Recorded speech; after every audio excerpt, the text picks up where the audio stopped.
At Surrey Muse Art Society, we are deeply saddened and concerned with the recoveries of children's remains at Canada's residential schools. We fully support and stand by the Indigenous communities in demanding retribution and restitution from Canada's government and church establishments. Residential schools were run by the Canadian government and churches to forcibly assimilate 150,000 First Nations, Inuit, and Métis children. Sweeping sexual and physical abuses were common, and thousands of children died. According to Canada's Truth and Reconciliation Commission, about 4,100 students were killed, but that number is likely to climb. Experts think it's closer to 15,000.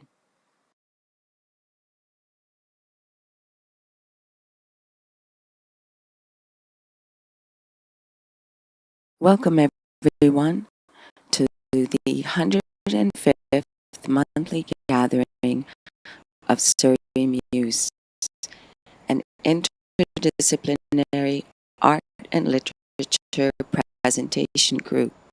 We gratefully acknowledge the Coquitlam, Kwantlen, Kiket, Tuasin, Musqueam, Squamish, and Tsleil-Waututh First Nations. I'm your host, Mariam Zohra D, and tonight we feature author Mohammad Hanif, poet Cecily Nicholson, and performer Mustafa Makhdoom, also known as the Metro Nomad. Our open mic will begin with Elizabeth Amerding, followed by a reading by Michael Oliver Stark and music from Assa and Noxpox. Thank you for joining us.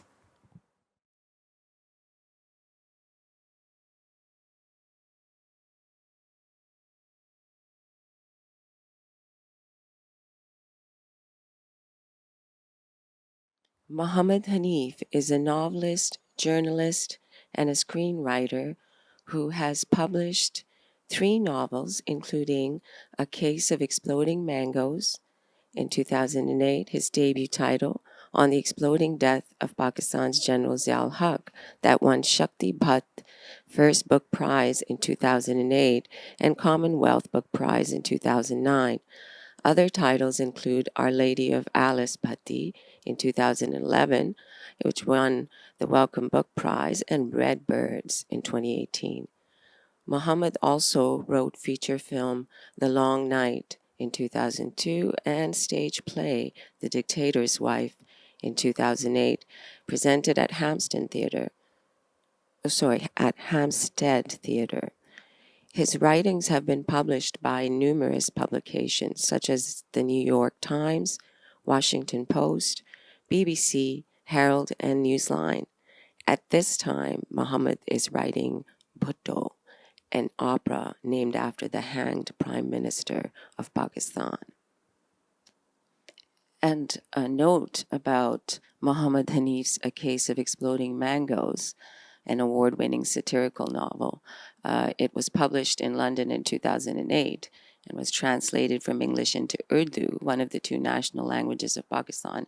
Soon after it was published in Karachi, men claiming to be from Pakistan's Inter-Services Intelligence Agency raided the publishing house, confiscated about 250 copies, demanding to know which bookshops were selling the novel.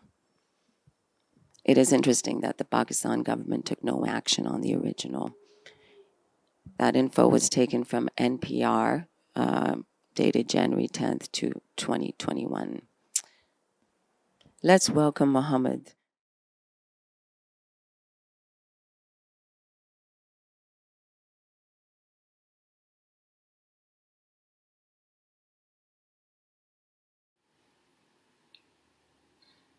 Last summer it rained. Some dancing peacocks descended from nowhere and Bro Ali got chickenpox. This was a time when Momo had to have whatever Ali had: slash jeans, bad breath, double entendres, Vin Diesel accent. He did it without much effort. He pretended as if he had thought of it first but was a bit slow in implementing it.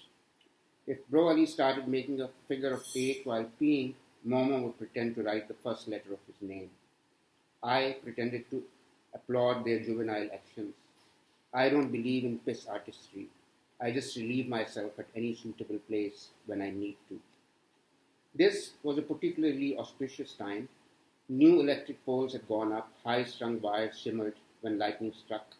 You could go from pole to pole and celebrate the impending end of darkness from our lives.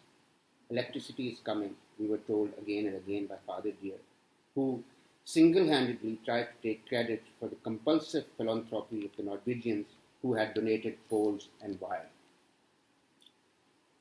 In retrospect, anybody could see that those poles were a series of tragedies waiting to happen. There was a freak monsoon, peacocks flashed their amber wings, and in their ridiculous dance, big, fat, grey electric transformers sat on pylons like big, fat omens, and everyone was happy. Mother dear finally managed to lay her hands on Bro Ali. She brought out an old cotton dupatta of hers. It was so soft and so white that I didn't even go near it, worried that even my breath would soil it. She went to work, making a paste of turmeric and fennel and goat's milk. From a distance, it smelled like the promises of a compulsive, cheating lover.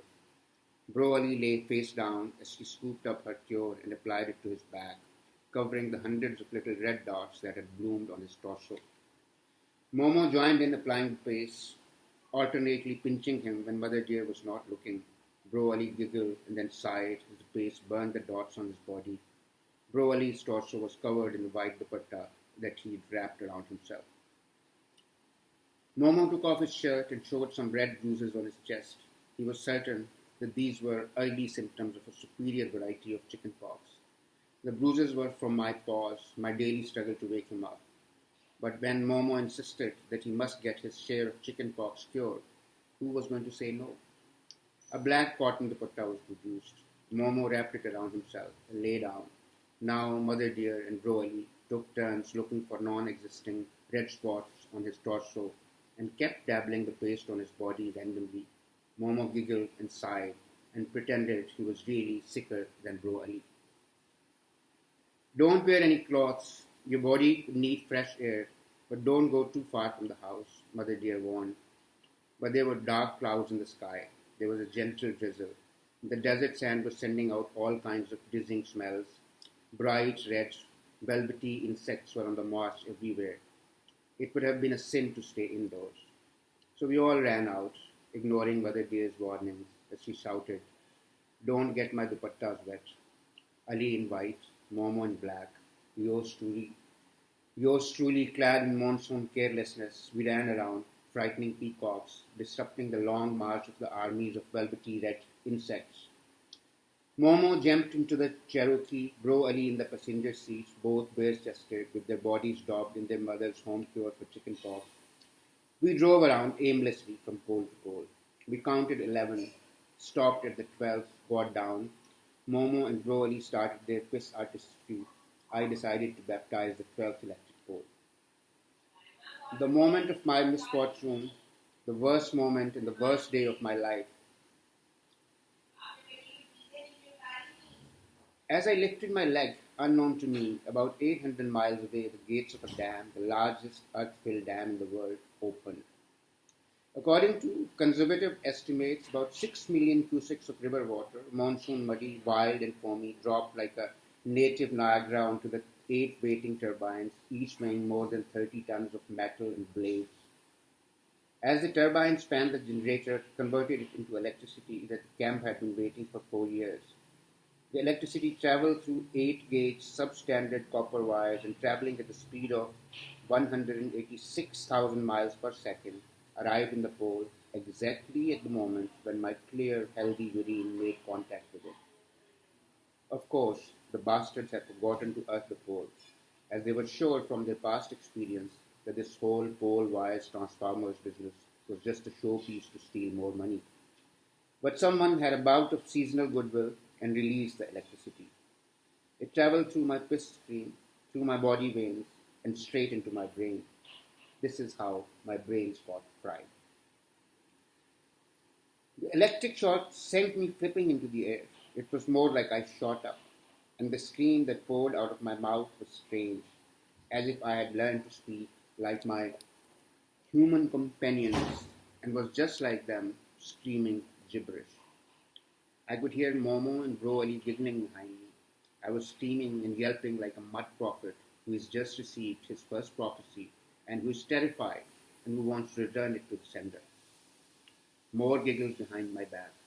It took me a while to realize that there might have been comic potential in my situation. It occurred to me later that my brothers, with their black and white wraparounds, their waists, and their young torsos glistening in the drizzle, had no malice towards me. But in that moment, I felt like a butt. My brains turned them into those neon devilish figures who were breathing fire and cackling like mad jinns and were about to tear me apart and throw me to other hungry dogs. Yet, in that moment, I became me. Before that, I was just an other above average mutt with common desires, beastly urges, and an appetite for home cooked food. But in that moment, I rose above the ranks of common strays who had adopted troubled families and were trying their best. Momo says my brain got fried in that accident. I think I became a philosopher that day. It was the worst day of my life. But who knows, maybe it was the best day of my life.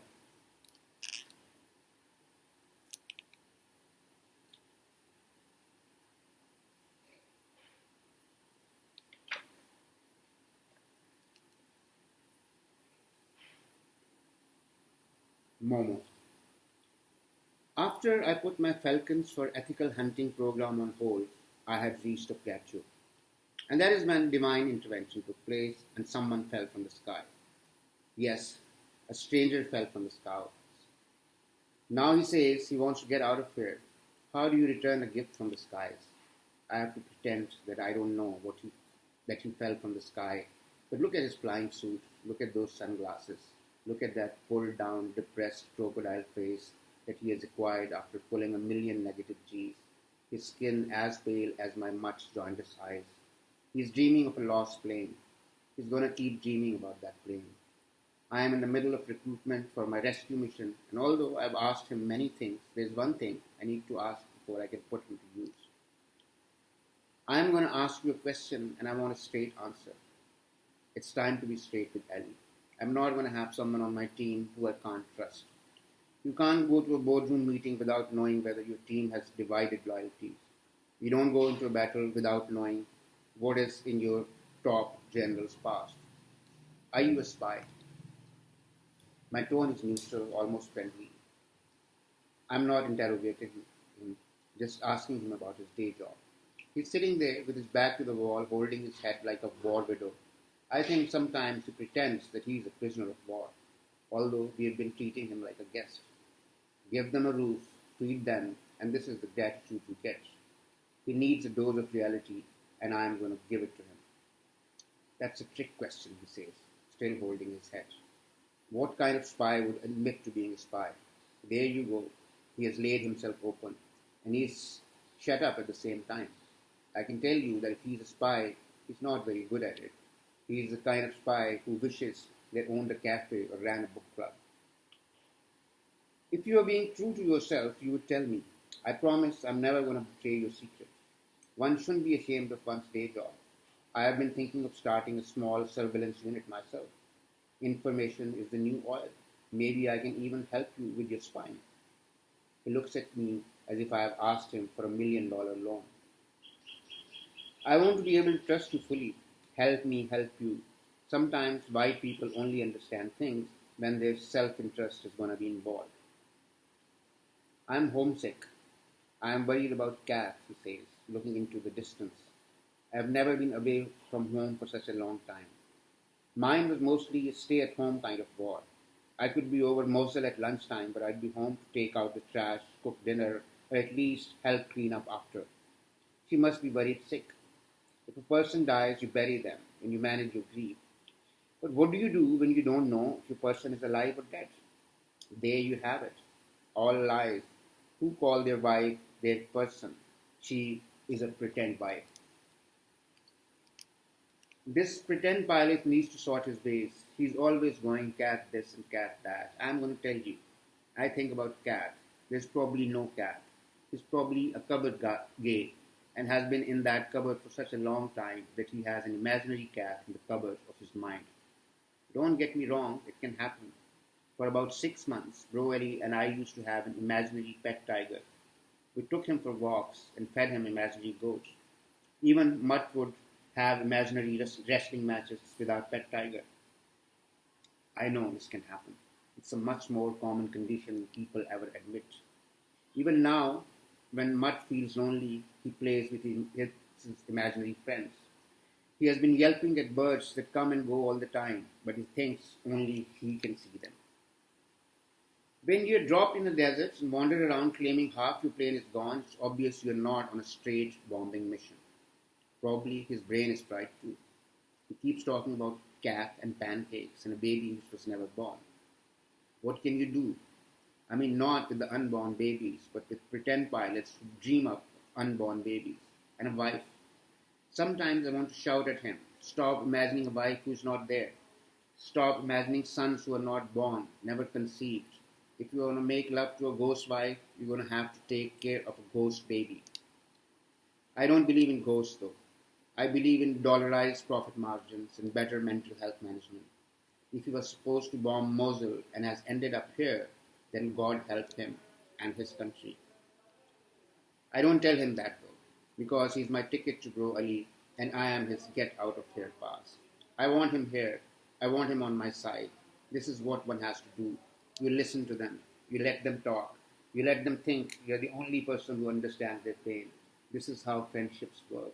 This is how global alliances are formed. This is called team building. This is called Management 3.0. Sometimes Ali tests my patience. Listening to him is like listening to Mutt whining about the ghosts who don't let him sleep. All his dead doggy friends turn up every night in his sleep and want to party. And when he wakes up from one of those dreams, he climbs onto my bed and wakes me from my own dreams. Sometimes I think I've got two people with fried brains. One is a native Mutt, victim of a technological advance. Not only his brains got fried in that accident, he's also lost control over his bladder. The slightest sign of trouble, a little change in weather, the appearance of anyone wearing the color red, he's gonna go batshit and do things he never did before his brain got fried. He jumps and tries to reach for the jugular, but he usually ends up sniffing someone's crotch, which for a person with my reputation is quite embarrassing. In his attempt at posing as a militant crack dog, he relieves himself in all the wrong places. And the other one is a victim of failure of abort technology, a man separated from his machine. Ellie is essential but a potential risk, but he has what it takes. He is the right color. He is the key. If we have him, we have a chance at negotiating with Bro Ali's kidnappers. My bro for your man, my Ali for your Ellie. So they sent you to bomb us, and they didn't tell you that your planes have been falling in this area. Then nobody comes looking for you. They must not love you very much. Sometimes you need to make them see the truth. I can't talk about operational details. I lost my plane. Now I want to go home. He doesn't look me in the eye. He never looks me in the eye. Take a walk. There is a desert, but if you decide to come back, our doors are always going to be open for you. He's not going to go anywhere. What are his choices? After I sort out this mess, I'm going to move into real estate. That hangar is prime property. If we take it over, imagine the potential. How many housing units? How many shops could be put in there? I'll reserve a floor for my company's headquarters. I'm not God's mercenary. I'm God's entrepreneur. Mutt is circling us at distance, wagging his tail, wanting attention. I have asked him to keep an eye on Ellie, and this is his idea of surveillance, running around in circles, making question marks with his sad tail. My Mutt is God's joker. Whenever I look at him, I think the Creator must be the man who tells a lame joke, then laughs the loudest and the longest.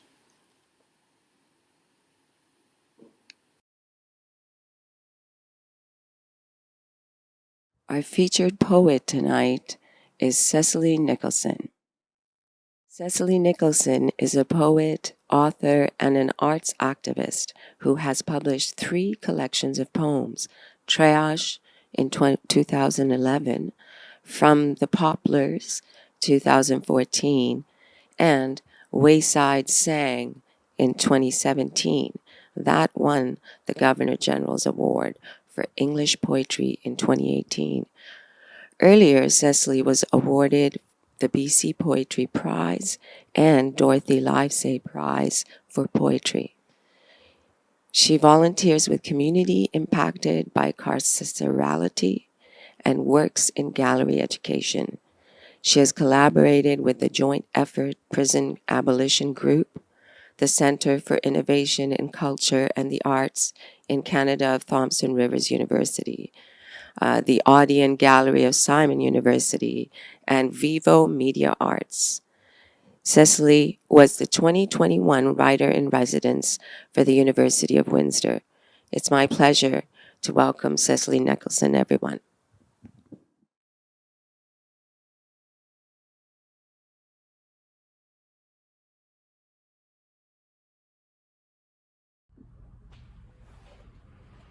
Hello, Surrey Muse community. Thank you so much for holding space for me today. Thank you, Fazia, for the invitation. You are a treasure, not just to the city of Surrey, but beyond. A big wave, it was a little wave actually, but from across the river, known by many as the Stolo. This is traditional and ancestral territories of the Kikite people, but also traditional and ancestral waterways of a number of nations, including the Musqueam, Catesy and Kwantlen people. I am going to share some work that connects to my current manuscript project, connecting to my rural roots and broader histories of Black experience and intellectual history relative to agriculture, as well as my contemporary volunteer work. Hopefully that all makes sense. I think I'll just jump right in. Apologies in advance. There's construction, there's teaching happening in another room, and I'll do my best to, hopefully the sound reaches you just fine. Well, it was barely spring. The water had lingered the year we needed to dig a new well. I knew enough of septic tanks and cisterns, the metal alloys comprising pipes and insulation, of prayer that kept things from bursting on the coldest snow-belted nights, many of us awake, but for different reasons, hearing the creaks, to be wary. Early lessons in infrastructure, I would absolve myself of worry in a later and faraway future as a renter in a cloud, tethered to grids of city systems miles up from the rain barrels. To divine. A well could use a diviner in advance. This thing to do and some place to start when really we had no idea. The pond could indicate something, but not necessarily potable. The fallow soil that sprouted rocks and hay at least was out of the way, and that happened to be where the diviner encouraged the backhoe to dig. Each foot cost money.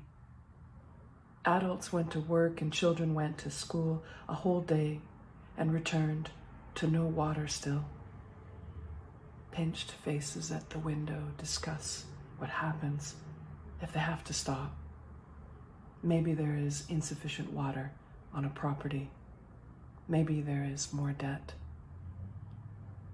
Rock piles. How we imagine the stories in and of the dirt as it descended, which bones and artifacts became present. The butterfly stone fossils, arrowheads would become possessions. Which culture we were supposed to make fun of ourselves. The dirty fingers, brown and browner, overturning new rocks in the rock pile, hopeful, hunting in rock piles, the light stretched long enough to risk our small feet catching in a crag. So we formed adjacent rock beds and set ourselves in to watch the sun down over a field of soy or corn rows. The corn row paths back to scrub brush, furrowed till rust on the tassels told us. Combine season.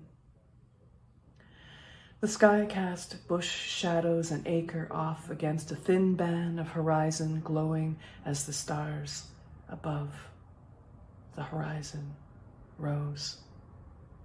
After winter, those nights paved roads whitened completely as flakes piled up past cladding and through ditches, the snow fence bending one ruddy weak slat after another against the draft whose very purpose was to penetrate.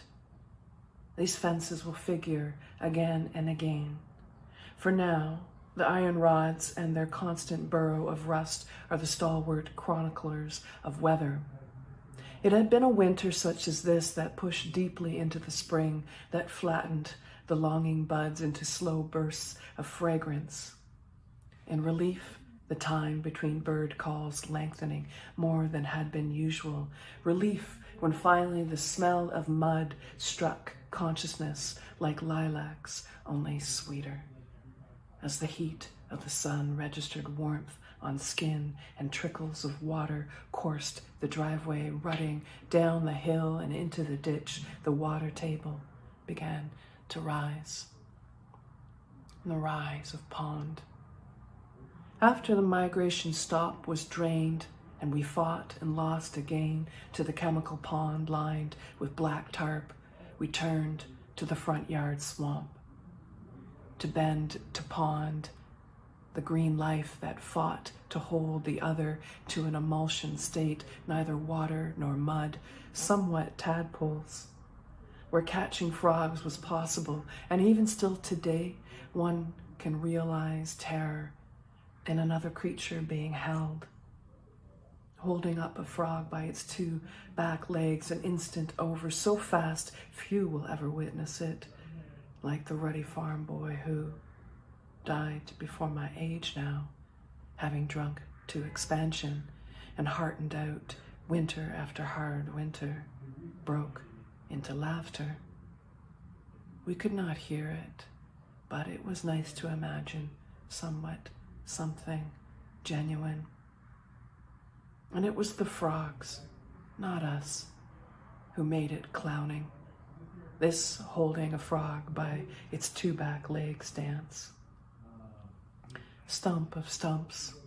Stump, of course, used to be a tree. Though we remember it best as a stage or a seat, we sat upon it at the end of the driveway, watching a perfectly red sunset that I will never forget, that we will never forget.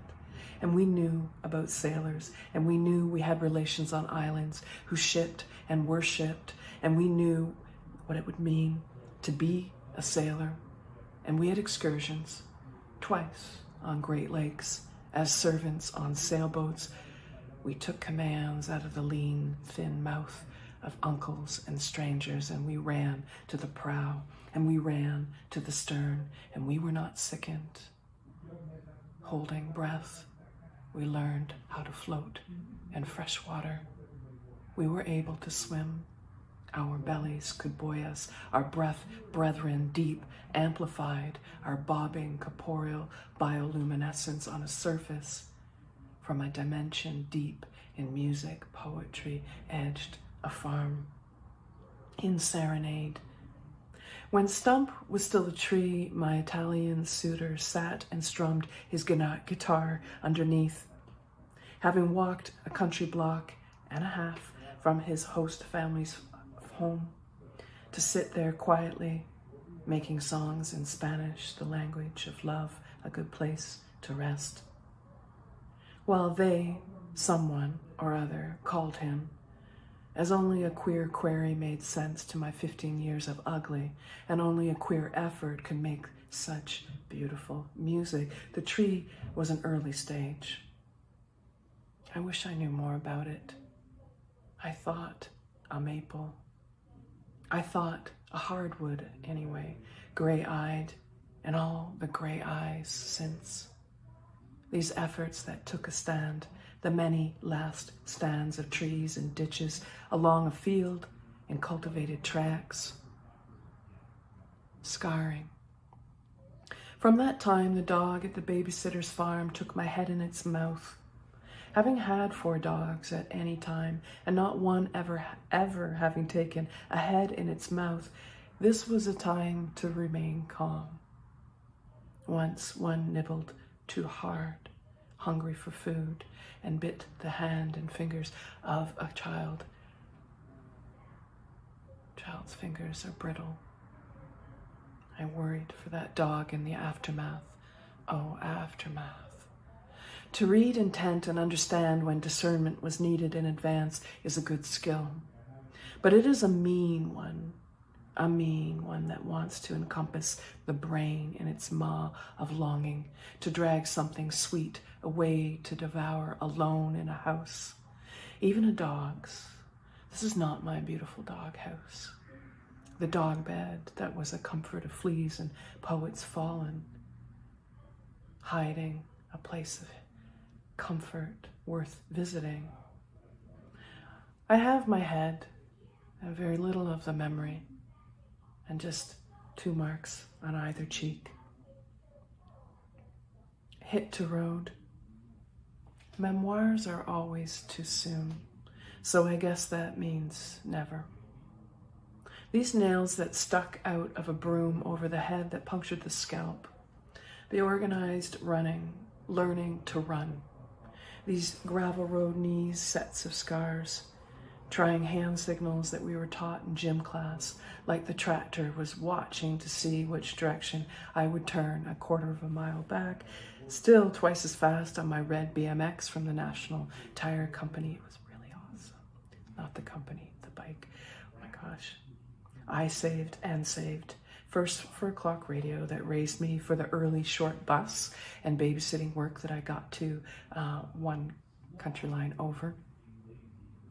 And then for this number 1 transportation. The red was wheels and a frame and the spokes, even the seat. It was awesome.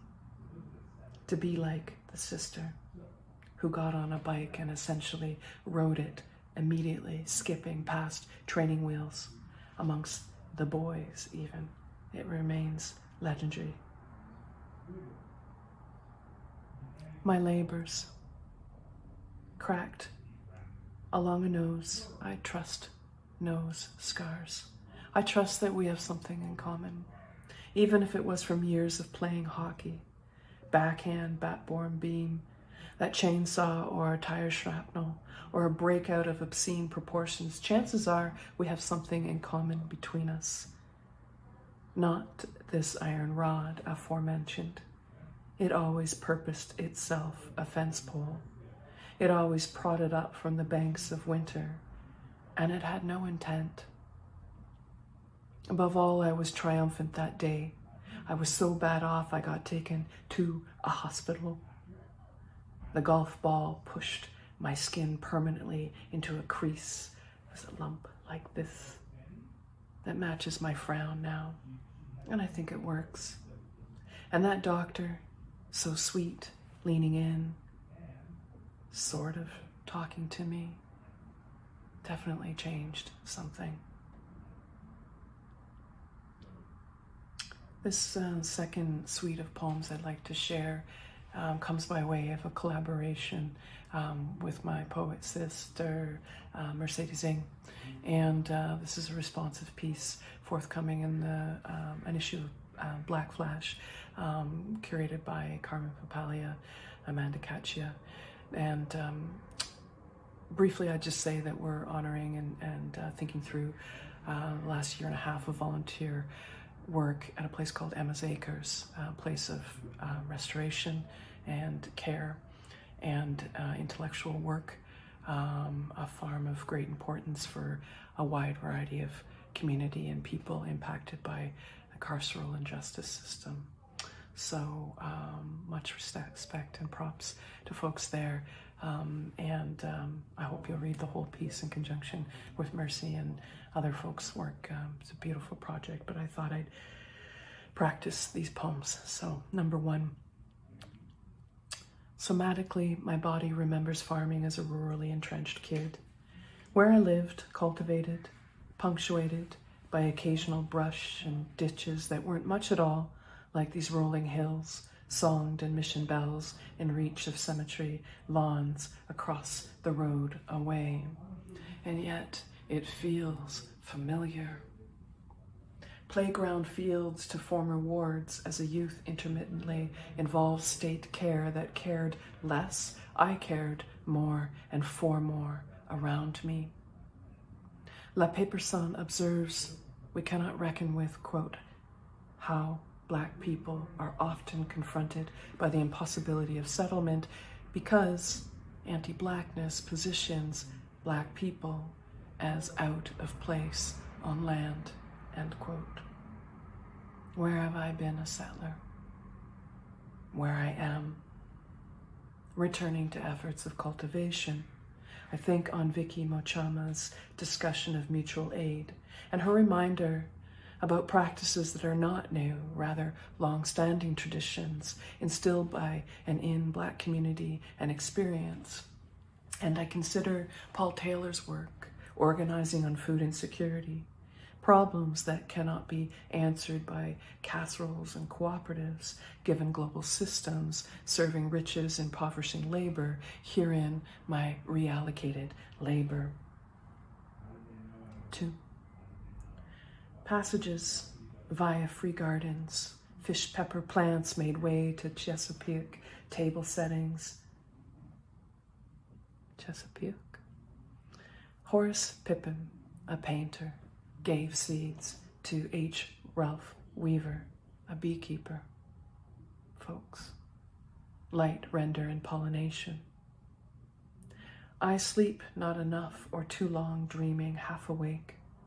An array maturing green to red, the hottest, though even orange streaked, bloody midsection tangles at the measure, the presence, twilight, fertility and life I could never hold in me, springs from thumbs, a perfectly verdant ancestry. Simmering young pale peppers in visible heat, coveted cream sauces, tops, fish, hence the name. The first time, shimmery and feminine.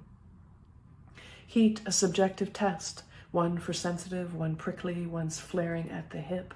All in all, a farm that is a good teacher. Farming out from under the land, the heat, abiding trenches again. 3. Once honeybees, pigs outside pens, vegetables fenced in loam, turned casings, a scrape of sprays in human Scovilles across eyes, law enforcement grade. The indecent haste of colony. Include number of hours working for wages, working overtime or alone in partnership, working directly towards the operation of a farm with or without formal pay arrangements, for example, assisting in seeding, doing accounts. To hold a blistering California reaper in repose. The drive is roads getting smaller and murmurs of blackbirds, 2 eagles a branch, roadside purchases, coops, and pick your own pacing another year on. Those seedlings, 6, now 8 feet, a witness to irrigation, heirloom systems of runners climbing rose string poles for espalier, a scaffold. 4. American fork and hoe, entrenching shovel, black wheelbarrow, company temper. Hauling wood chips was nice. And after, as if we will last this latest, these next crises, we will try then, resplendent and sympathetic. Confident lungs finally wail the grief, pulse a leaf of sky green, arteries never to be seen. It moves somehow. Is it the sky? Or is it the planet? Sown berm, a surge, the dirt is land, is soil. Land as the great teacher. Fray against form. Our bodies resist as a matter of practice. harrowing wells kept in wells, liberation to lifers, burst of cells, bust of lings, tamp the surface, tender, watery gnarls, as irrigation systems find the roots, as they found us, with our fistfuls of vegetables, their shapes caked in dirt, vivid serotonin sun sources, for a tired body, finally, can sleep, bathing grit from under nail fingerprints, relief against tomato blood, lost blooms for days. Endorphins, a cloudy crimson, a 3-pepper hot sauce and a citrus brine. The cupboard shelf, these smoked peppers from last fall, infused with a snip of lilac, my home and its kitchen no longer far, almost summer, our great hearts I open onto. Every day I open. Thank you so much.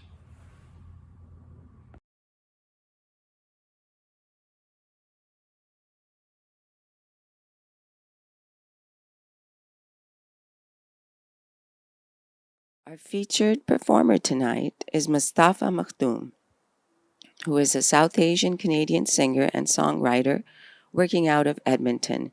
He has launched 4 collections of his songs, starting with Opening Doors. Mustafa combines the poetic and music traditions of Sindhi and Urdu into his lyrics and tunes. His most recent album, titled With You, explores classic folk music. He has toured across Canada, Pakistan, USA, France, Morocco, and the United Arab Emirates. While Mustafa admits reverence to Bob Dylan, Leonard Cohen, Jeff Buckley, Muse, Jimi Hendrix, B.B. King, Jack White, and Paco de Lucia, the pivotal musical influence for him may have been his own father, a hobby singer of revolutionary poetry who has an amazing voice and an undying passion for singing. Welcome, Mustafa, aka the Metro Nomad.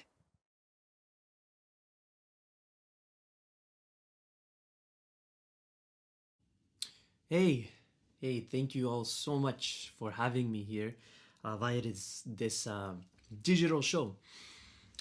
I'm really looking forward to live shows. I think they'll be coming pretty soon, pretty quick here in the summer.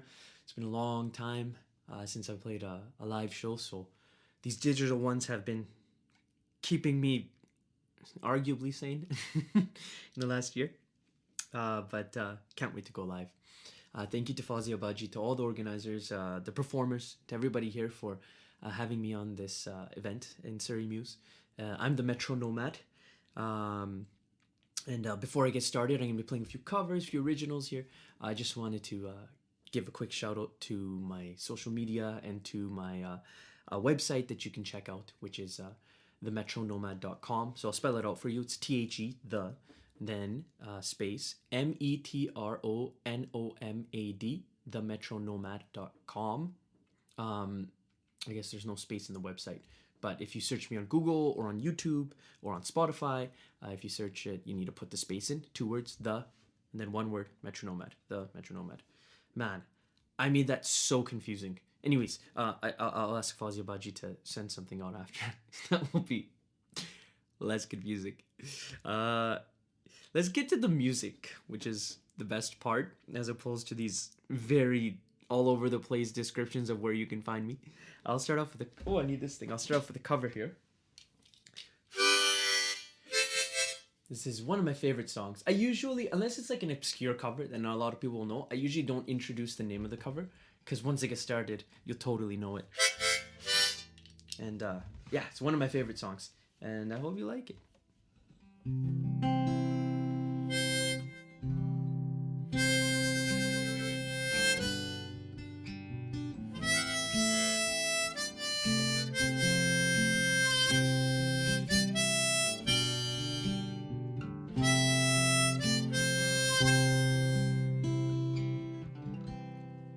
Find myself in times of trouble, Mother Mary comes to me, speaking words of wisdom, let it be.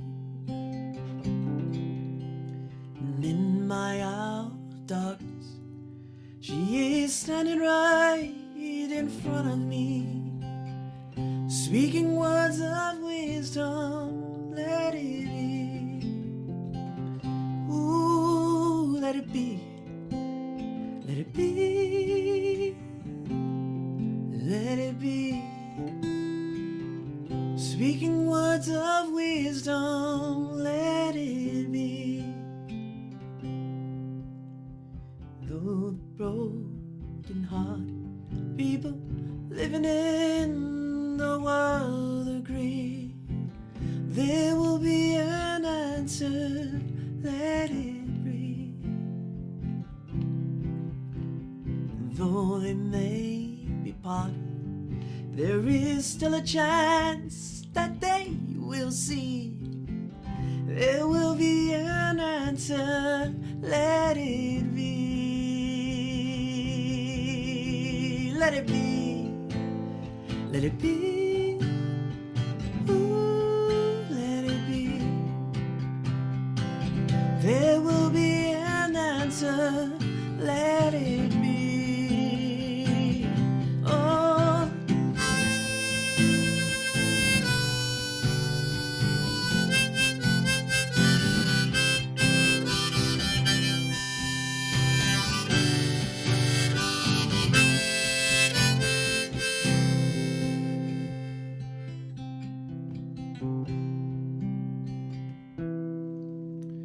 When the night is cloudy, there is still a light that shines on me. Shine until tomorrow. Let it be. Let it be. Let it be. Ah,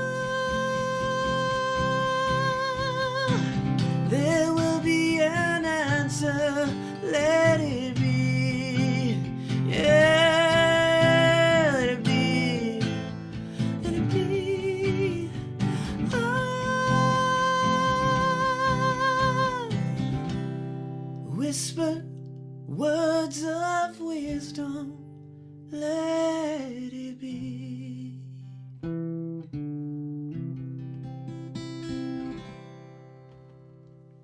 Thank you. Yeah, that's my favorite Beatles song. Ooh.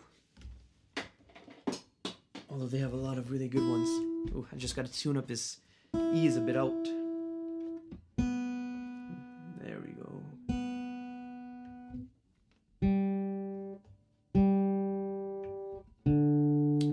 You know, I released an album. It was my fourth album if you include my EP, earlier this year in February. And I've been promoting it, and it's been very, very fun.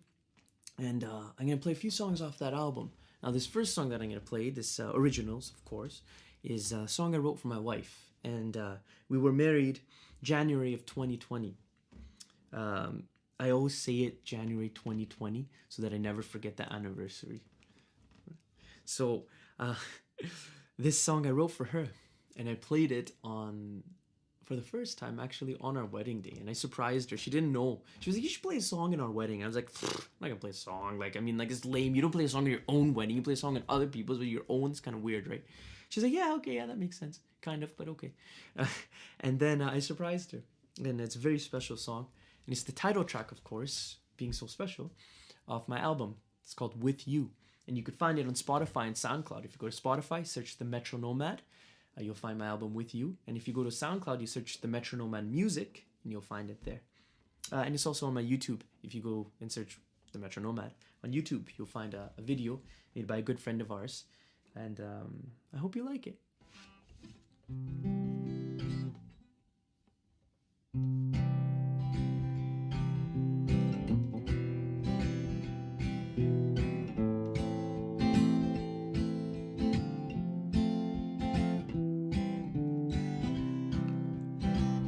Say love makes us fools, fools rush in.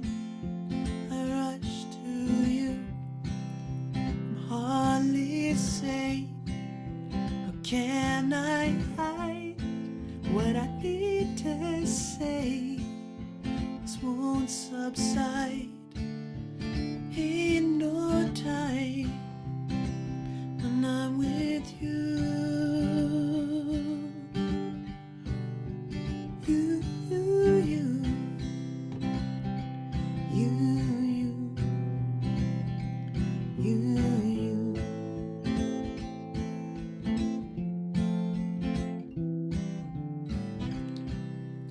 In my skin, your name's written. You give me grace, grace, grace, grace. Only love breaks the tie, lose its place when hearts collide. Ain't no time when I'm with you. You, you, you, you, you, you, you.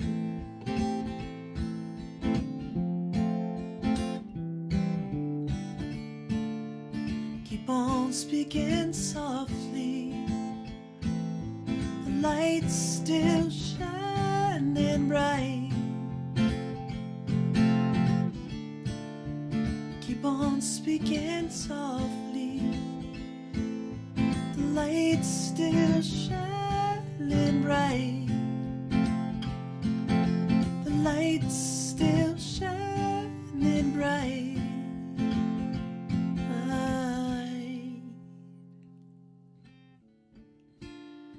Ain't no time when I'm with you.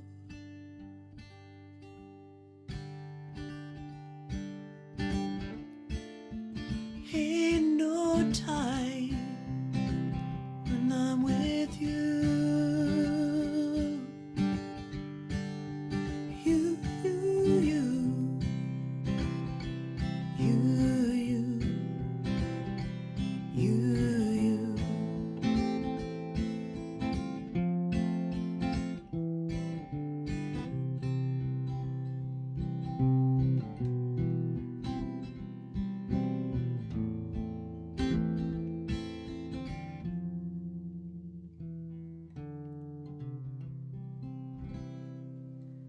Thank you. Thank you so much. That song was called With You, obviously. Let's play a cover. Yeah, let's play another cover. I was thinking about doing another original. I will do another original, but let's play cover first. Let's keep it in the same key. I like this key. This is A minor, and oh, you'll know this one for sure too. This is another really famous cover. It's been covered a lot of times, and well, you'll be able to recognize it. I'll get right to it.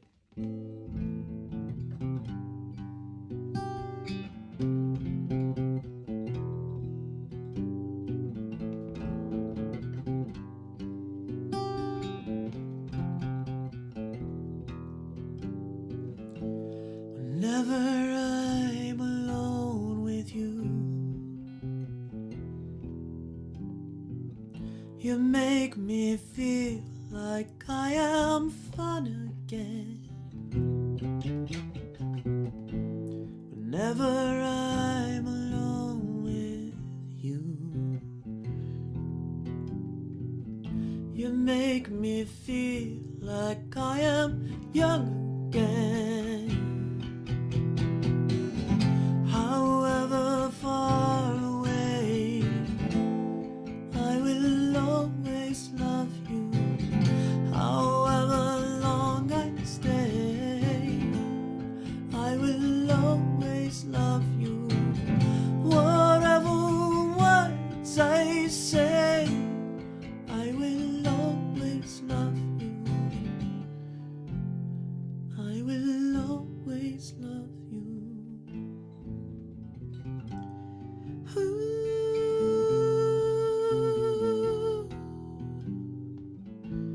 Whenever I'm alone with you, you make me feel like I am clean again. Whenever I'm alone with you, you make me feel like I am free again. And however far away, I will always love you. However long I stay, I will always love you. Whatever words I say, I will always love you. I will always love you.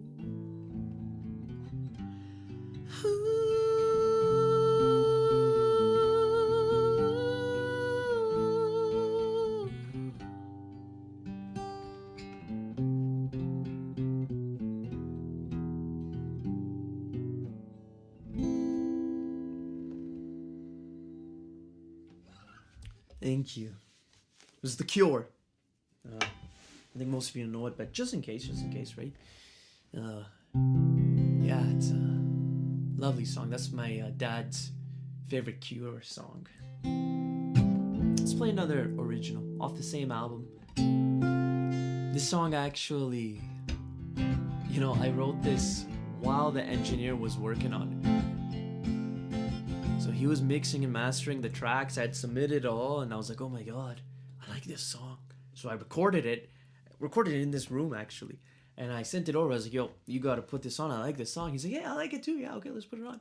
And well, it's on the album now. You can catch it. It's the second track, and it's called Bridge and River, or maybe it's the third track.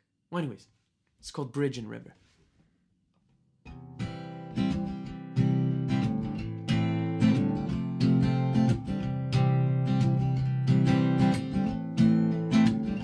Nomad told me of this place you could be, where all the lost pieces are found and made even with a bridge and the river meet. So I packed my things and headed out to find where this could be. I lost myself, the crossroads of my ego and my destiny, where the bridge and the river meet.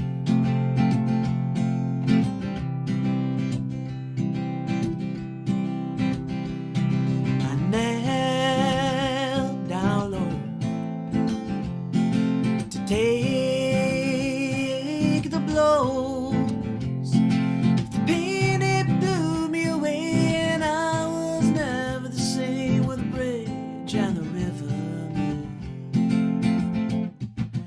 Packed my things and headed out to find where this could be.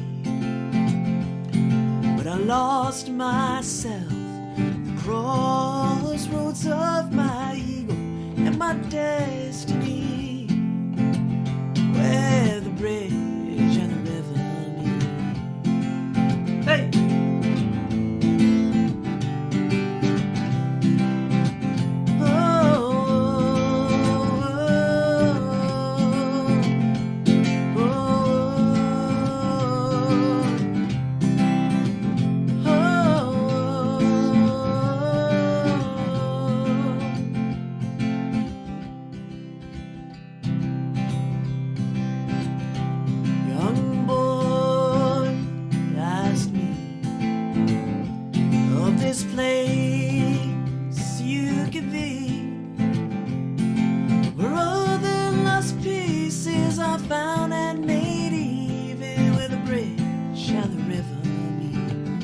So I told them where the bridge and the river meet. So I packed my things and headed out to find where this could be. But I lost myself, the cross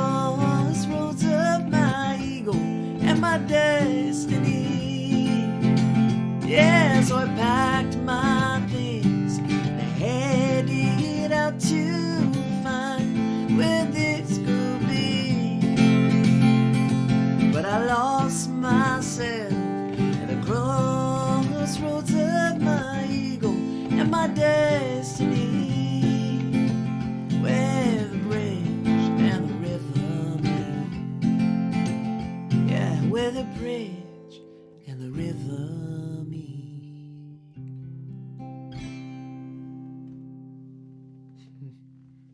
Thank you. You know, I got one more song here before my time is up, and it's another cover I'll play. Pop the capo on, switch the key for a bit. I'm just gonna grab some water too. Darth Vader, force be with you.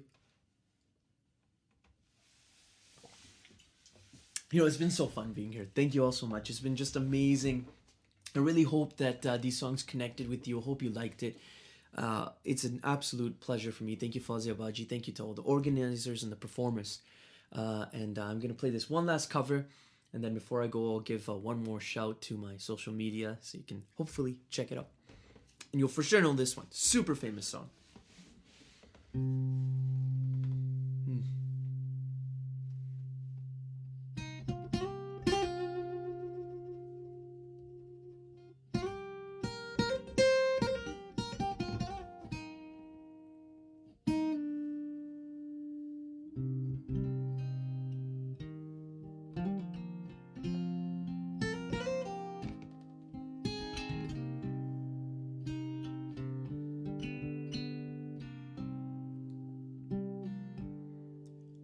There is a house in New Orleans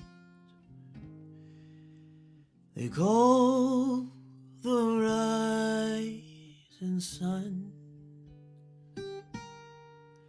and it's been the ruin of many a poor boy.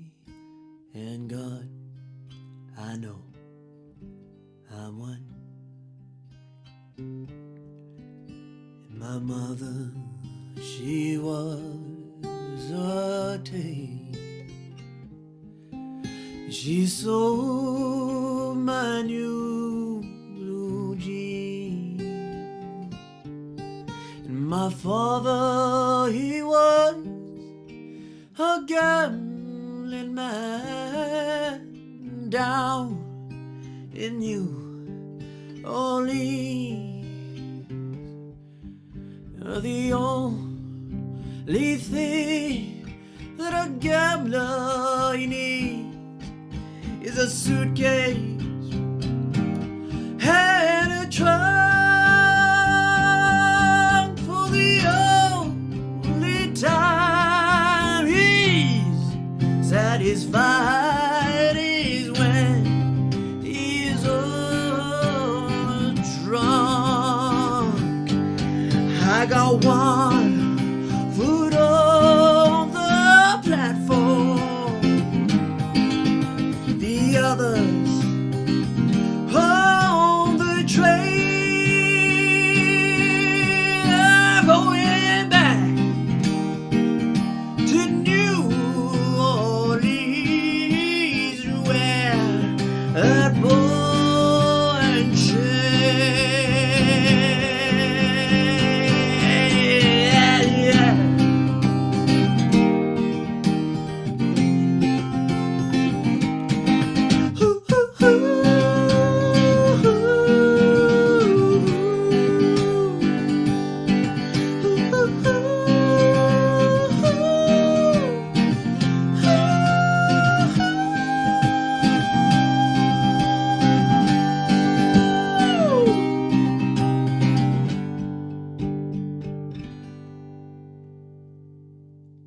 now mothers, tell your daughters not to do what I have done, to spend your lives in sin and misery in the land of the rising sun.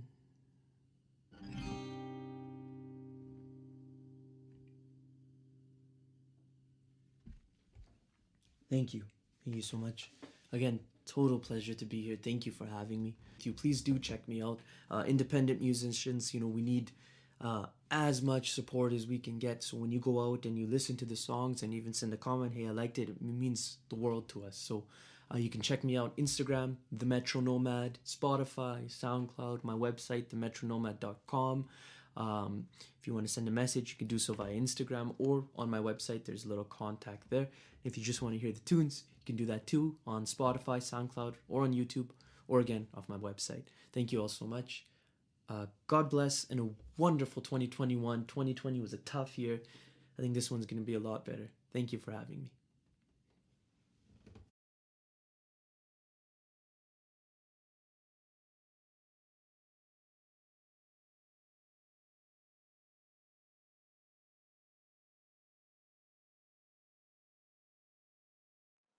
Elizabeth Amerding is a writer, poet, and activist who discovered a love for poetry at a beginner's writing class in Metro Vancouver.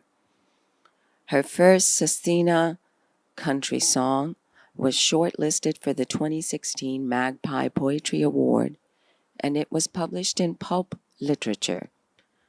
Going on to study at the Writer's Studio at Simon Fraser University, she found her voice in creative nonfiction storytelling. Elizabeth's interests include old buildings, old wounds, and the cat princess Columbia. Elizabeth Amerding, everybody, welcome her to Surrey Muse.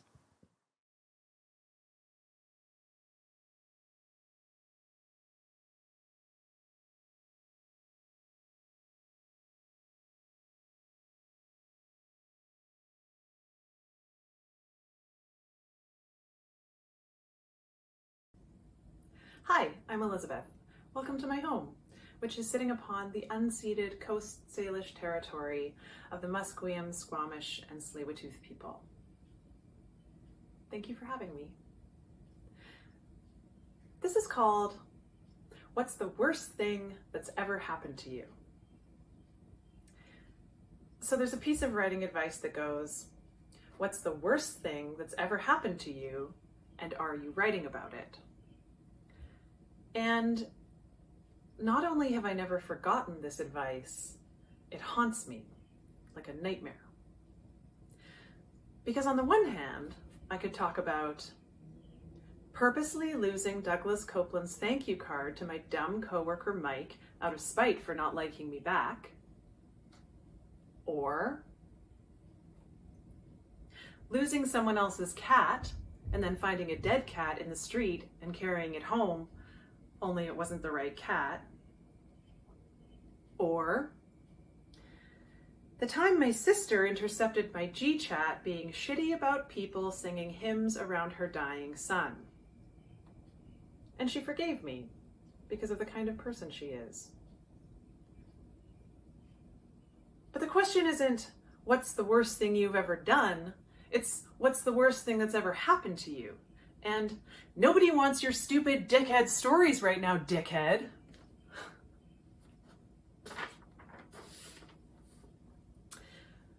Did you ever see the cover of Maclean's magazine circa 2003?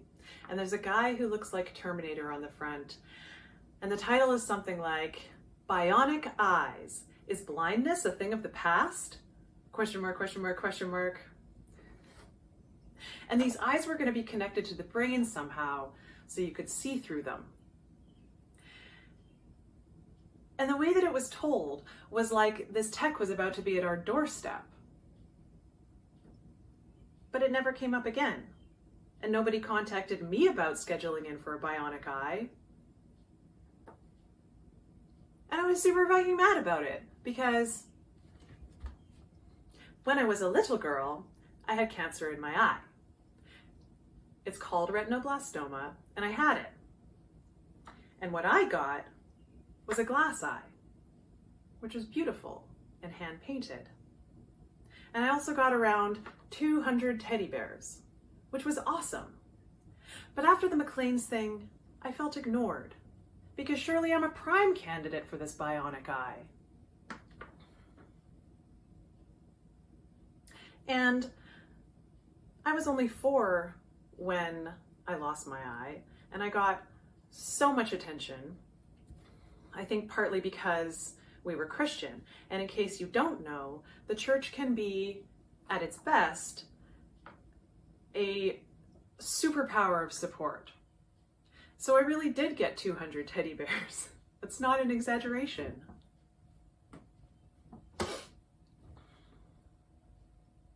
But all this attention led me to believe that I deserved 200 teddy bears for anything I did or lost.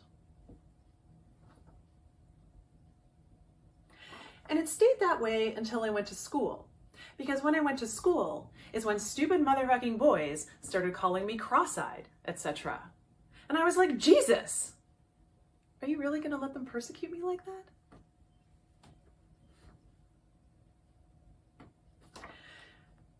Recently, my big sister, who remembers the events of the lost eye from start to finish, told me that the doctor assured everyone that I was little enough that I would adapt and that I wouldn't remember the taking of the eye, but also that I wouldn't miss it.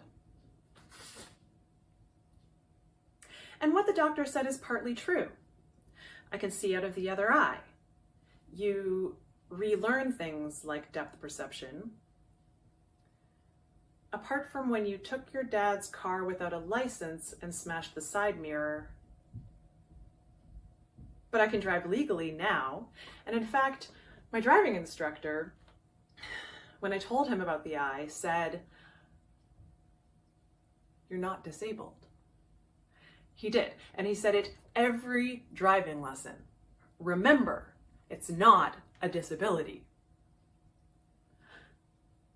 And I mean, yes, I move through the world largely unimpaired, and I don't experience the kind of marginalization that people who are differently abled often do, like being ignored or being treated as a burden.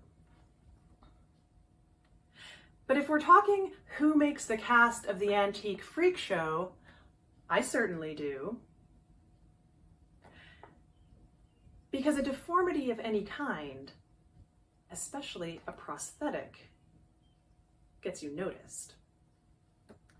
And it's because deformity is grotesque. And it's the horror of the deformity that ignites interest. And what makes my deformity extra interesting is that it's rare. And so when people ask me about it, which they do all the time, they're often embarrassed when they find out what happened. Because cancer is super fucking awkward for people. A coworker said to me recently, "I have to tell you that when I first met you, your eye was all that I could see. But now that I know you, I don't see it at all. And I feel terrible about that. Because you're beautiful. And your eye is beautiful."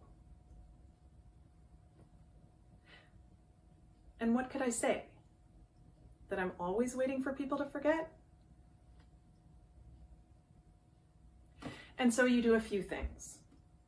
Make it a joke, it's not important. Make it a trick, take it out at a party. Tap it with a pencil for your 10-year-old niece and her 10 best friends. And it's easy, it works. Reclaim the thing, take away its power.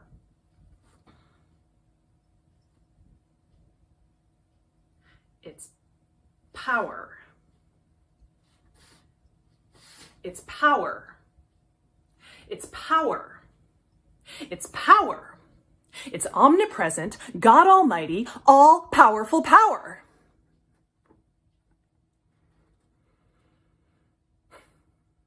Because see, there's this thing happening in my head. Something like they closed up that side of my head and now everything is dark. It's like sci-fi. And it's like all the thoughts have to be crammed into the good side, and it's running out of room now, and eventually everything's falling out. And the left side is taking over with these plumes of dark, gray, nothing, and it's getting closer and closer, and it just feels like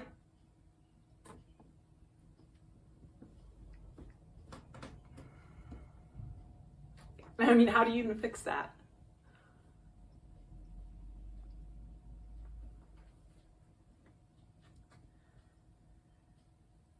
I saw a dog the other day with the most striking eyes. And they were blue, but not like a husky. It was this cloudy azure, like pools, and deep down, they were almost purple. They were blue within blue within blue, like in the movie Dune. And I was mesmerized. And then the owner came out and told me that the dog had scratched her own eyes so badly that they were ruined. And that's why they were blue like that. And they were beautiful. So, what is the worst thing that's ever happened to you and is still happening to you, despite that worse things are happening literally everywhere to everyone else? And are you writing about it?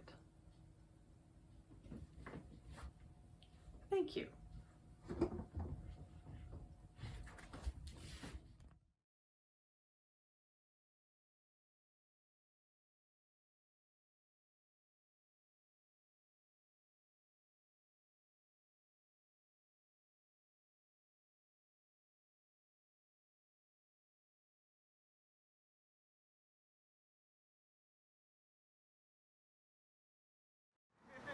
Now I'd like to read you a poem that I've written.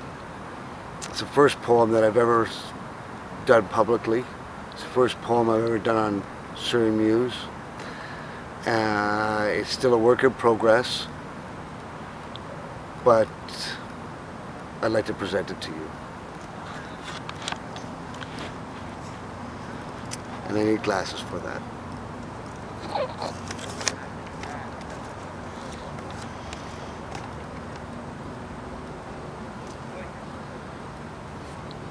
It's called Daring to be Crossed. 4 sides, 2 walls, unended tales heard, none revealed. Stained by wine spilt, branded by countless cigarettes, a path to the edge, forged by untamed wax. Illuminated, two letters boxed, 3 words, a line, a name. Innate in its essence, esoteric to its guests. It seats just 2.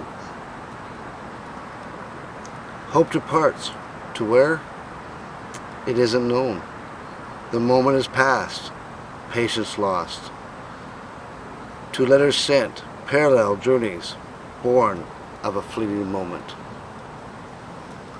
All that remains, a line and a name. Discerning like an ancient river, carved deep into a canyon. Rushing wild, daring to be crossed, suggesting you don't. The table, 4 sides, seats just 1.